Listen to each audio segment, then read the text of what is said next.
Alors ici, Germain a inventé, nous sommes dans une œuvre d'art, une œuvre littéraire, une création de l'esprit. Il a inventé, disais-je, sa fiancée, Fatima Bengazito, qui est libyenne. Nous sommes dans la fiction. Si elle a sa fiancée dans la salle, qu'elle prenne cela comme de la fiction. Elle s'appelle Fatima libyenne. À la veille de leur mariage prévu à Tripoli, cette bien-aimée aux cheveux dorés enflamme le poète dans un amour très passionné et surtout désintéressé. Malencontreusement, sa dulcinée succombe pendant la guerre, pendant le printemps arabe. C'est donc un élan de cœur, mêlé d'un pincement de cœur, permettez-moi cette répétition, que vit cet artiste qui, par ricochet, nous dévoile à travers ce poème son état d'âme meurtri, endolori et pleuré. Nous avons aussi perçu à travers l'ouvrage de la poésie didactique, une poésie qui donne des enseignements ou des leçons. La paix à tout prix s'offre également au lecteur comme une compilation, comme un agencement de textes ayant une portée didactique. L'auteur y suggère sa vision du monde dans une intention tout à fait pédagogique. Humaniste, il promeut des valeurs chères à l'épanouissement de l'humanité tout entière. Ne faites point de moi cet homme de haine pour qui je n'ai que haine, disait en son temps Aimé Césaire.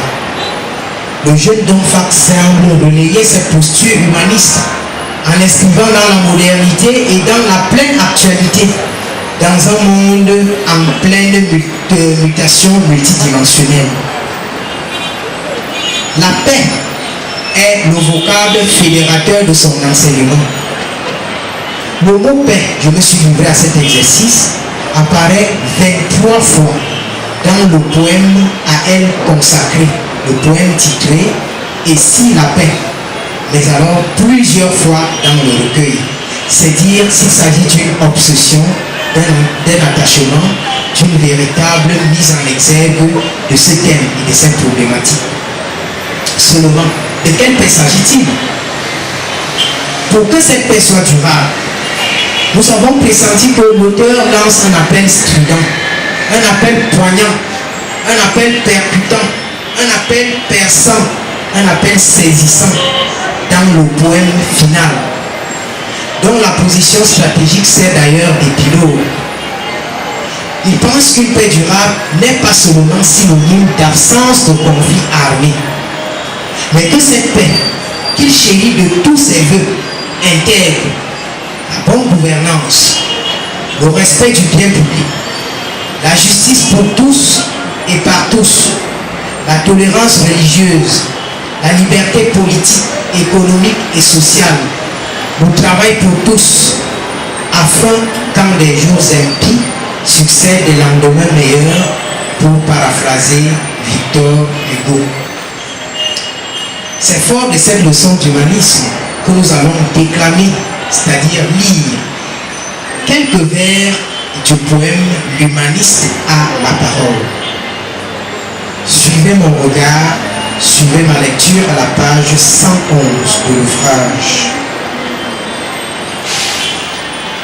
À la page 111, l'humaniste a la parole et nous l'accompagnons dans cette prise de parole. Je suis le fils du monde, je suis la paix, je suis l'Union africaine, je suis l'ONU, je suis le médiateur, je suis l'ambassadeur de la paix, je suis l'arbre de paix, je suis tout ce qui prône la paix, je suis la colonne des contrées pacifiques, je suis la fraternité mondiale. Mes frères de l'Afrique, mes frères de l'Amérique, mes frères de l'Asie, mes frères de l'Europe, mes frères de l'Océanie, gravons notre pardon pour oublier toutes les erreurs du passé et préservons la paix. Pour vivre, il nous faut la paix. La paix et rien que la paix. La paix n'a pas de prix. On ne peut rien faire sans la paix. La paix rend la vie agréable. Je suis le prix Nobel de la paix. Essuyons-nous larmes, notre Père arrive. Demain matin, colombe à 3 ailes, je volerai de mes petites ailes, je planerai en toute liberté. À l'aéroport, au fouet poigné de la Côte d'Ivoire, je tisserai mon nid de paix. D'Abidjan à Yamoussoukro, en passant par Bouaké, d'Aloa et Korogo, je consommerai notre cacao et café dans l'immense basilique Notre-Dame de la Paix. Je réunirai toutes les religions et politiques ivoiriennes. Je proclamerai et chanterai la Côte d'Ivoire unie, solidaire et fraternelle. Demain matin, colombe à 3 ailes, je volerai de mes petites ailes. Je planerai en toute liberté sur la Tunisie. Je tisserai mon nid de paix. De Tunis à Sousse, en passant par Kairouan et Gabès, je serai les mosquées, les puits de pétrole, les gisements de phosphate, de fer et de zinc. Je réunirai toutes les religions tunisiennes. Je proclamerai et chanterai la Tunisie unie, solidaire et fraternelle. Demain matin, colombe à 3 ailes, je volerai de mes petites ailes. Je planerai en toute liberté sur la Libye. Je tisserai mon nid de paix de Tripoli à Misrata, en passant par Benghazi. Je serai le pétrole. Je réunirai tous les Libyens. Je proclamerai et chanterai la Libye unie, solidaire et fraternelle. Demain matin, colombe à 3 ailes, je volerai de mes petites ailes. Je planerai en toute liberté sur l'Égypte. Je tisserai mon nid de paix du Caire à Mansoura, à Alexandrie, en passant par le Suez. Je serai les pyramides, je serai le pharaon, je serai le pétrole et le gaz naturel. Je réunirai tous les Égyptiens. Je proclamerai et chanterai l'Égypte unie, solidaire et fraternelle. Demain matin, colombe à 3 ailes, je volerai de mes petites ailes. Je planerai en toute liberté sur le Yémen.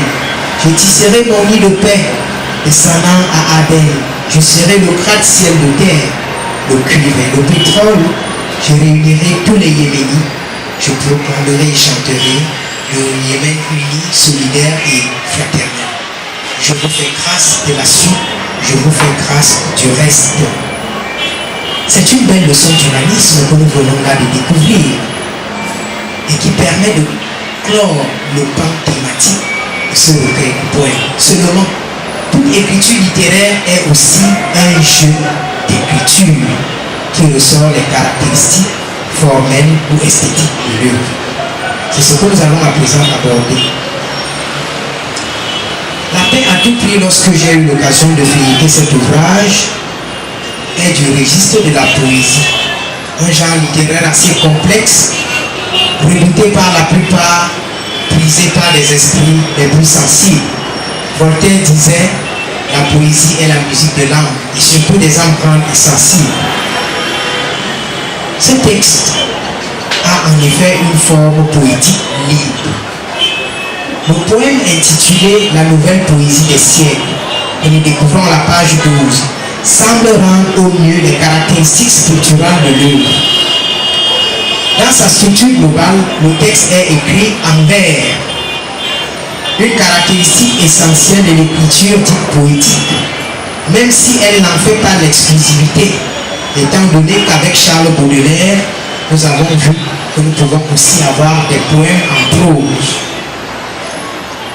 En outre, la déponctuation, c'est-à-dire l'absence remarquable de ponctuation dans la plupart de ces poèmes, nous rappelle l'option pour l'écriture dite automatique, dont furent artisans les tenants du courant littéraire dit surréaliste. Il s'agit notamment de Guillaume Apollinaire, d'André Breton et de Paul Éluard. Je crois qu'il a bien assimilé ses leçons en classe de seconde à cet effet. De même, la mise en page des textes n'est pas formelle, elle n'est pas rigoureuse. Il n'y a pas de rime en soi.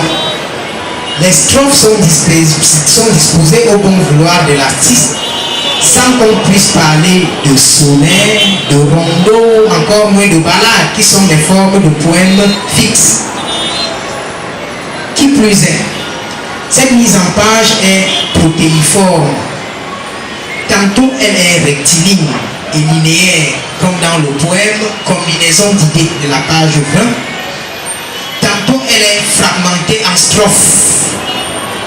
La corruption et la mort l'illustrent à juste titre. Tantôt elle est en dents de scie, comme dans le poème Mon piment, la page 15. Aussi et de manière visiblement singulière, il crée son texte Prière d'accusation. Et ça, c'est un poème qui m'a particulièrement accroché. En lui forgeant une structure incantatoire. Lorsque nous lisons Prière d'accusation, nous avons l'impression qu'il s'agit d'un chant, d'un cantique. Mesdames et messieurs, je vais vous convier à la page 95, parce que j'en ai vraiment été flatté. La page 95, nous avons les deux dernières strophes du poème Prière d'accusation. Il s'agit d'un poème qui a une structure binaire. D'une part, nous avons un préambule, d'autre part, un refrain. Le préambule 26 nous dit: pour tous ceux qui font du mal, d'arrêter leur sale besogne, afin que notre vraie émergence soit question du présent et non du futur. Ensemble, prions le Très-Haut. Et le refrain de dire: entends nos prières, entends nos voix, entends nos prières monter vers toi. Entends nos prières, entends nos voix. Vous voyez un peu. Alors, c'est un refrain qui revient dans cette prière d'accusation. Il a su ainsi s'inspirer de cet appel. Au-delà de la satire, il veut toucher les cœurs les uns les autres, même dans la fibre spirituelle. Néanmoins, le poème liminaire, le tout premier que nous découvrons à la page 9, est très saisissant. Même à distance, vous pouvez l'observer. Ce poème a pour titre Calligramme. Cela nous rappelle une option qui fut chère à Guillaume Apollinaire dans la plénitude de son art. En fait, un calligramme, c'est un texte dont les écrits forment une image. Et vous voyez bien qu'en parlant de calligramme, vous avez la carte de l'Afrique avec Madagascar tout à côté. Et le contenu de ce poème exalte l'Afrique, donnant ainsi le ton panafricaniste de l'auteur. Cet auteur s'illustre aussi par des images et des figures tout à fait suggestives. Des images poétiques fortes ont retenu notre attention au cours de la lecture. Il s'agit en effet des combinaisons de mots et d'idées d'où jaillissent des étincelles qui m'ont ému et qui peuvent vous émouvoir. Suivez mon regard et suivez ma lecture. Voici quelques titres d'ailleurs de poèmes. Course vers l'incendie. Comment peut-on courir vers l'incendie au lieu de peut-être de fuir l'incendie? Le malheur du bonheur au Cameroun. Ça s'appelle une alliance de mots. Les pleurs pour la joie. Vous voyez qu'il a bel et bien associé des mots ayant des sens opposés pour faire œuvre d'art. Et c'est en ce sens que l'écrivain prend sa dimension d'artiste, de poète, étant donné que le mot poésie dérive d'un verbe grec ayant le sens de créer. D'autres figures de style assez courantes en poésie meublent ce catalogue esthétique. Nous avons notamment l'anaphore dans toute sa splendeur, dirais-je, qui étoffe par ses résonances la dimension mélodieuse ou incantatoire des textes. Paul Verlaine ne disait-il pas: en matière de poésie, il faut de la musique avant toute chose. La métaphore fait surface dans la carte d'identité de l'Afrique, où Germain dit: je suis l'Afrique, je suis nos tam-tams, je suis nos tambours. Il s'assigne à ce répertoire instrumental. La personnification de sa chambre de Libreville m'a également marqué, cette chambre dont il fait un portrait. Au lieu de faire une description, il parle des cheveux blancs, il parle de bien d'autres aspects physiques concernant la chambre. Ça, c'est l'œuvre d'un artiste émérite. Le langage de l'artiste est également accessible. Et je l'imagine accessible au public sans pour autant verser dans la platitude. Germain Donfa a fait usage d'un vocabulaire assez courant. Le sens dénoté ou propre des mots semble avoir prévalu dans son lexique. Guerre, corruption, maison, chambre, Afrique, bureau, métier, prière, pays, etc. sont bien textes de la créativité littéraire.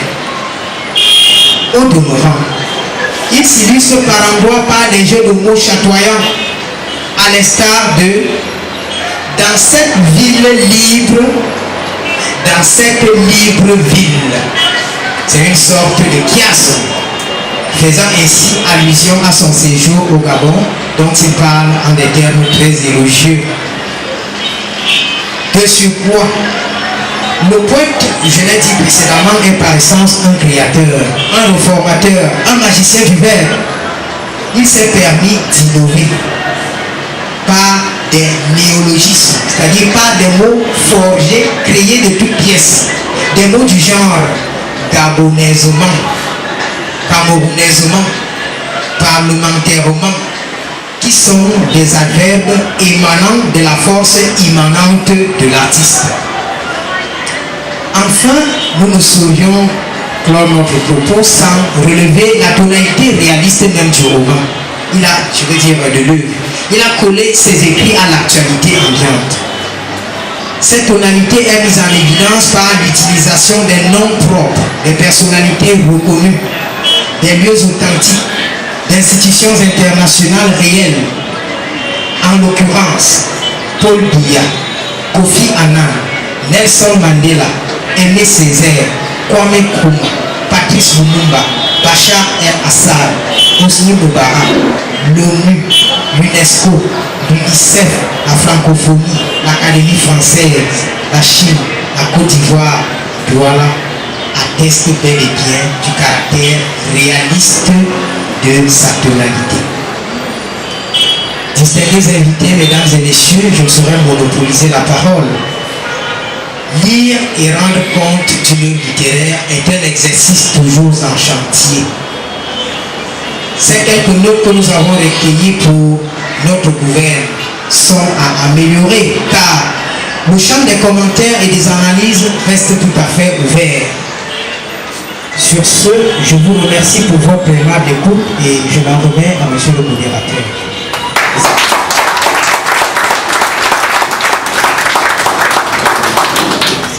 Wow. Merci beaucoup, monsieur Sibien Honoré.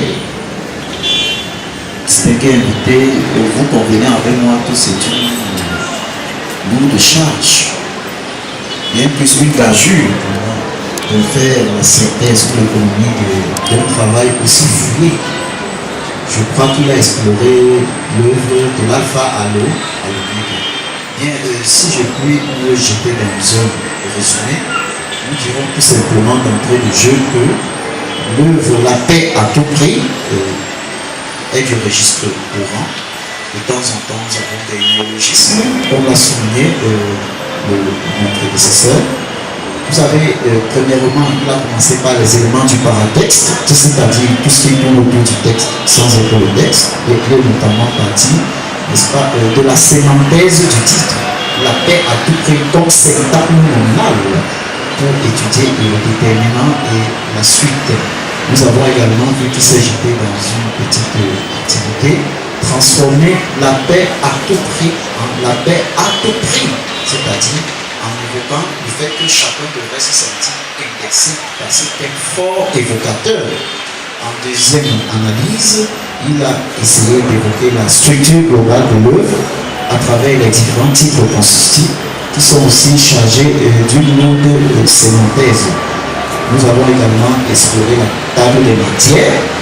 Et troisième point, il a parlé de la mission de l'écrivain, celle qu'il a essayé de détacher en 4 éléments, n'est-ce pas, dénoncer.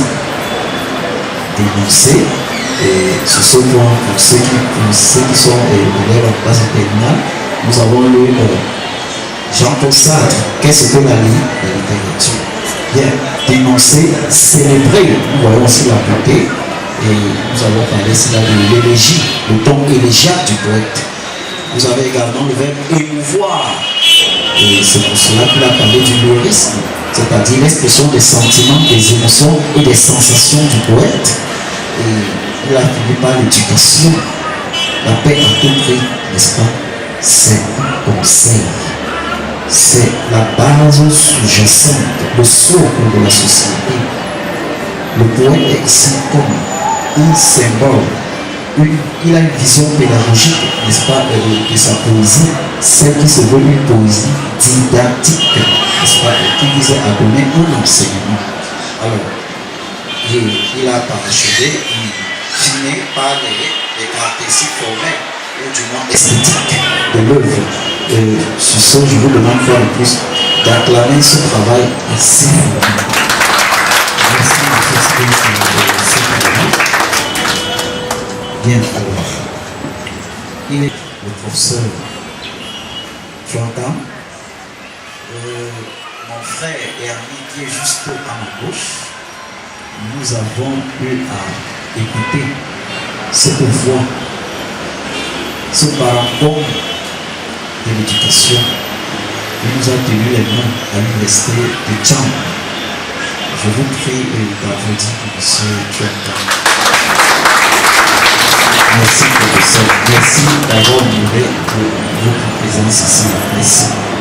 Bien, à présent, nous allons écouter le héros, sinon celui que je désigne comme la star du jour, celui qui nous réunit ici cet après-midi, l'écrivain Germain Bonfa, qui va certainement nous donner les motivations, sinon les prémices.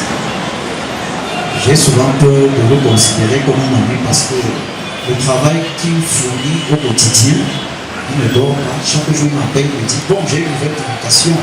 Je lui dis, bon, viens au lycée, et puis il y a toujours une brochure pour les élèves. Je vous assure, c'est un fervent défenseur de l'espace de l'éducation. Je suis sûr et certain que le Cameroun en aura besoin plus tard. Sur ce, bon frère Germain, je vous passe la parole.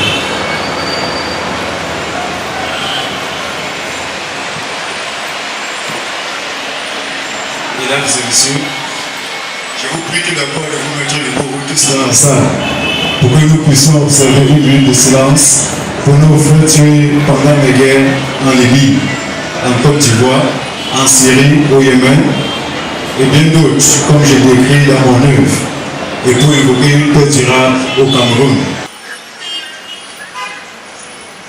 Merci.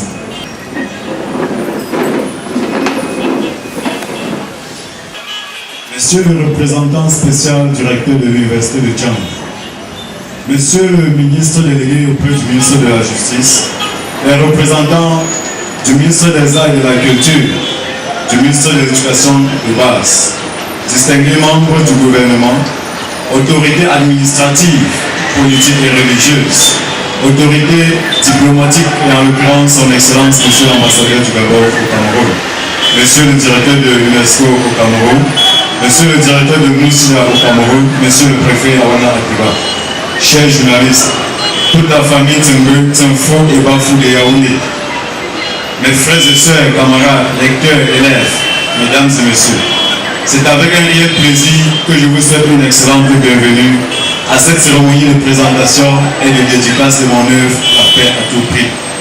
Votre présence témoigne l'attachement que vous avez pour mon écriture et pour moi-même. Merci. Ce premier événement du livre, organisé à ma modeste personnalité, couronne mes 12 années d'écriture.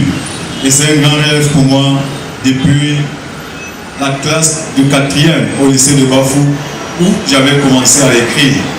Pour cette raison, je remercie infiniment l'édition L'Harmattan pour l'organisation de cette cérémonie qui marque le moment le plus heureux et le plus particulier de ma vie d'écrivain.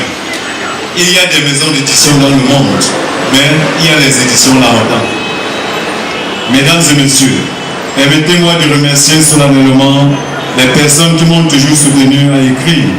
Il s'agit de ma maman Soka Emilienne, à qui je dis infiniment merci maman.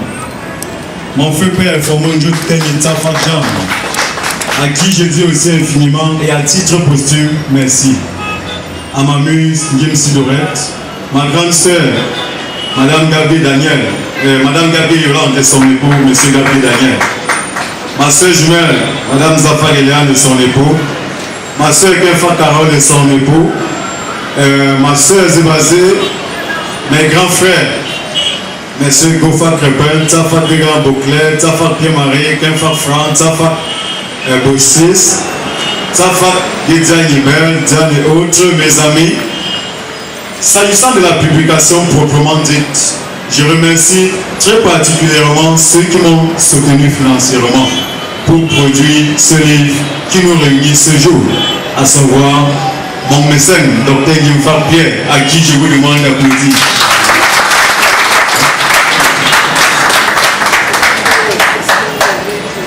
Et je remercie une fois de plus le déplacement qu'il a fait du Canada pour la circonstance.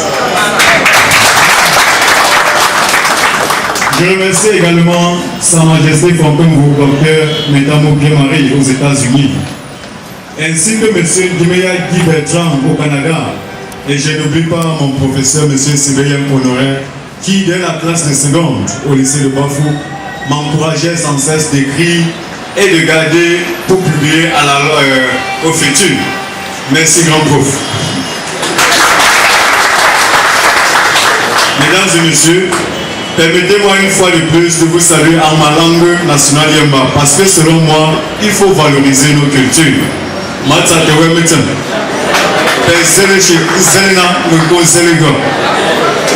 Et pour ceux qui ne suivent pas, je vous souhaite tout simplement bienvenue à cette cérémonie, que vous soyez bienvenus, que vous soyez heureux, que votre retour soit aussi heureux.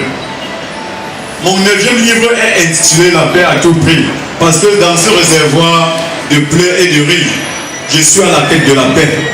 Je me déclare d'ailleurs ambassadeur de la paix pour un monde meilleur, parce que durant toute ma vie, je dénoncerai toujours la guerre et j'encouragerai toujours la paix. Ce livre qui fait son entrée dans la littérature camerounaise et francophone s'adresse à la communauté internationale et non au Cameroun et à l'Afrique, parce que je suis un écrivain humaniste. S'agissant de mon inspiration, mon œuvre est produite à partir de notre triste réalité sociale d'une part. D'autre part, je me suis inspiré de notre président de la République, son Excellence M. Paul Biya, concernant ses nombreuses interventions et actions sur la scène internationale pour le maintien de la paix. Et enfin, mon exil au Gabon m'a beaucoup encouragé, notamment mes passages au Sénat et à l'Assemblée nationale du Gabon, pour les salons du livre, les colloques, les dédicaces et bien d'autres cérémonies littéraires. Face à tous les vices qui minent notre société, j'ai une vision. Il faut que la paix soit au Cameroun, en Afrique et partout dans le monde. Il nous faut la paix à tout prix et à tous les prix. La paix est une bonne chose. On ne peut rien faire sans la paix. La paix rend la vie agréable. La paix est source de plusieurs vertus. Sans la paix, on ne peut pas se retrouver en famille. On ne peut pas se retrouver comme ce soir pour se cultiver. Pour avoir la paix, nous devons passer par certains comportements. Et je pense que chacun doit changer. La recherche de la paix doit être d'abord une préoccupation individuelle avant d'être collective. Nous devons personnellement faire quelque chose pour accompagner notre président de la République et son gouvernement pour cette tâche difficile. Nous ne devons pas seulement attendre l'État, car l'État c'est aussi vous et moi. Comment les choses peuvent-elles changer si au préalable, nous aussi, nous ne changeons pas nos mentalités et nos actions? Chacun doit contribuer au maintien de la paix à travers ses bons actes. Chaque Camerounais doit aimer sincèrement son pays, son président, éviter d'être manipulé et chercher toujours des voies et moyens permettant de construire notre pays. Chaque Camerounais doit dire oui à la paix et non à la guerre. Mon livre donne un carton rouge à la guerre. Chaque Africain doit aimer son pays, son président, son continent, éviter la manipulation. Et c'est pour cela que dans mon poème liminaire calligramme, je dis ceci. Africaines et Africains, faisons respirer notre Afrique. Dans ce livre, j'insiste sur ce panafricanisme parce que le progrès de l'Afrique ne peut dépendre que des Africains. Et j'invite chaque Africain à changer de mentalité, à prendre conscience afin de sauver son cher continent. Pour atteindre cet objectif, j'interpelle tous les présidents africains à travailler la main dans la main. Vous verrez cela à la page 120. Bien plus, dans ce livre, je pense que pour avoir la paix, nous devons inculquer à chaque Camerounais la formule que j'appelle dans ma poésie moderne Cameroun d'abord. Cameroun d'abord doit précéder moi d'abord. En d'autres termes, chacun doit servir d'abord le Cameroun avant de penser à ses intérêts personnels. Mon livre est aussi une arme de lutte contre la corruption et les injustices sociales qui tuent le génie au Cameroun et en Afrique. Par ailleurs, pour que règne une paix psychologique et sociale, j'invite les décideurs à offrir davantage des emplois aux jeunes diplômés sortis des écoles de formation afin qu'ils ne soient pas des cailloux gênants dans les chaussures des uns et des autres. Il nous faut davantage des responsabilités des gouvernements en Afrique, des parents et des jeunes eux-mêmes, le renforcement de l'unité et l'intégration nationale, le respect des droits et devoirs des autres, le respect de la dignité humaine, l'acceptation de l'autre, le refus des aides sans retour qui, à mon avis, met davantage l'Afrique à genoux. Pour cela, je souhaite que l'Union africaine prenne plus de responsabilités et d'engagement pour être autoritaire dans le maintien de la paix en Afrique, afin que finisse l'ingérence politique en Afrique et les guerres insensées. Que le linge sale du Cameroun se lave au Cameroun.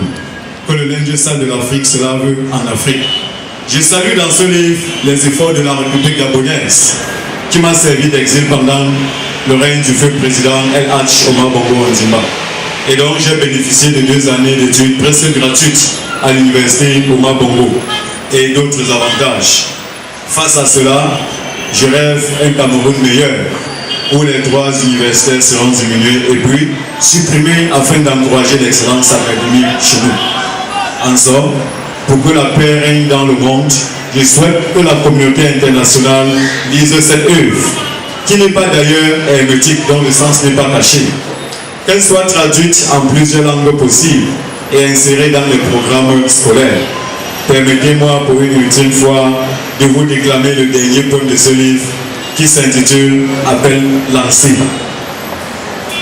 Nous sommes à la page 117. Appel lancé. Je suis citoyen du monde, ma patrie c'est le monde. Mon chemin c'est l'humanisme, ma force c'est la fraternité. Mon esprit c'est le cosmopolitisme. Je suis l'Afrique, je suis l'Amérique, je suis l'Asie, je suis l'Europe, je suis l'Océanie. Je vous déclamerai à l'ONU, je vous déclamerai à l'UNESCO, je vous déclamerai à l'UNICEF, je vous déclamerai à l'Union africaine, je vous déclamerai à l'Union européenne, je vous déclamerai aux États-Unis d'Amérique, je vous déclamerai à la Ligue arabe, je vous déclamerai à la francophonie, je vous déclamerai au Commonwealth, je vous déclamerai à l'Académie française et je vous déclamerai à la communauté internationale. Ce jour, mon pays, le monde est uni.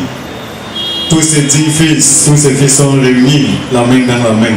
Tous ces fils sont égaux, tous ces fils sont joyeux, avec le sourire débordant, comme le sourire d'or d'un bébé africain, accroché au beau et gros sein de sa mère, écoutant la chanson des tam-tams, animé autour d'un grand feu la nuit, par les grands-parents africains, racontant aux jeunes les conquêtes de la liberté, la vraie et meilleure histoire des rentrées maquisades en cette mauvaise période coloniale, des maquis génocidaires, où des milliers de têtes coupées inhumainement, cruellement étaient exposées aux lieux publics, comme la boucherie humaine pour les indépendances en Afrique. Le déclin colonial et l'apogée post-coloniale, et traduisant les proverbes africains des anciens en leur langue maternelle. L'Afrique est devenue complètement indépendante. Ces 10 fils ne tremblent plus quand les États-Unis et toute la France parlent de la politique africaine. Ils ne craignent plus leur président comme la peste. Comment et pourquoi chasser les Occidentaux en Afrique en prétendant vivre la main dans la main? L'Afrique a besoin des autres.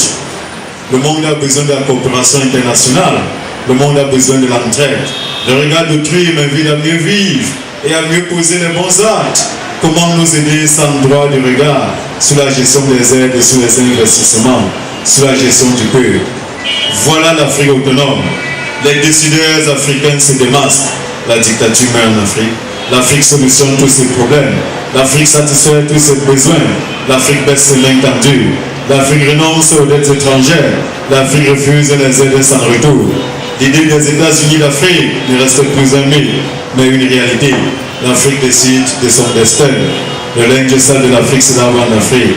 Le panafricanisme devient le seul sentiment des Africains. Comme avait tant souhaité Patrice Lumumba, la négritude s'installe au fond des Noirs, comme avait initié mes idoles, Papa Césaire, Papa Senghor et aussi Papa Kwame Nkrumah. L'Afrique au congrès familial. Mes chers présidents africains, veuillez travailler la main dans la main. Encouragez la coopération sud-sud et entraînez-vous pour que l'Afrique marche. Copions le modèle d'ailleurs. Qu'on parle de gauche, qu'on parle de droite, qu'on parle de républicains, qu'on parle de démocrates.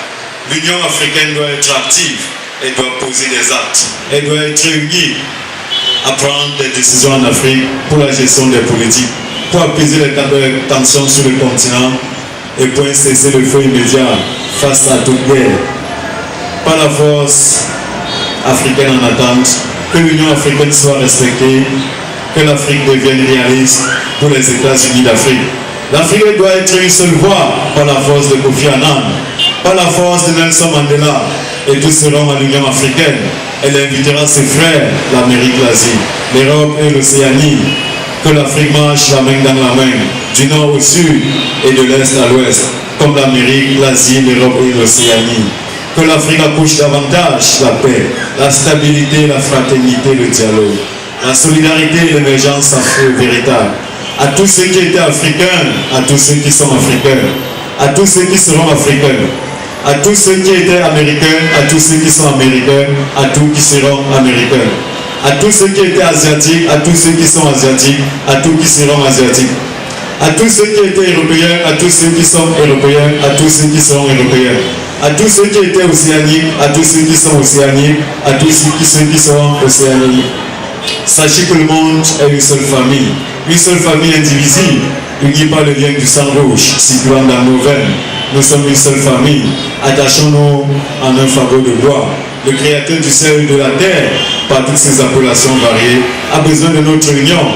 C'est lui le chef de la famille, qu'on soit catholique, protestant, témoin de Jéhovah, Jésus revient bientôt, pentecôtiste, bouddhiste, église du 7e jour, vraie église de Dieu, va et raconte, musulman, animiste, ceci ou cela, compris une fois par jour, compris 2 fois par jour, compris plus de 52 fois par jour, qu'on se mette à genoux pour prier, qu'on se place debout, qu'on se couche, qu'on s'accroupisse, qu'on mette sa tête sur le goudron, qu'on sorte les cannes en l'air.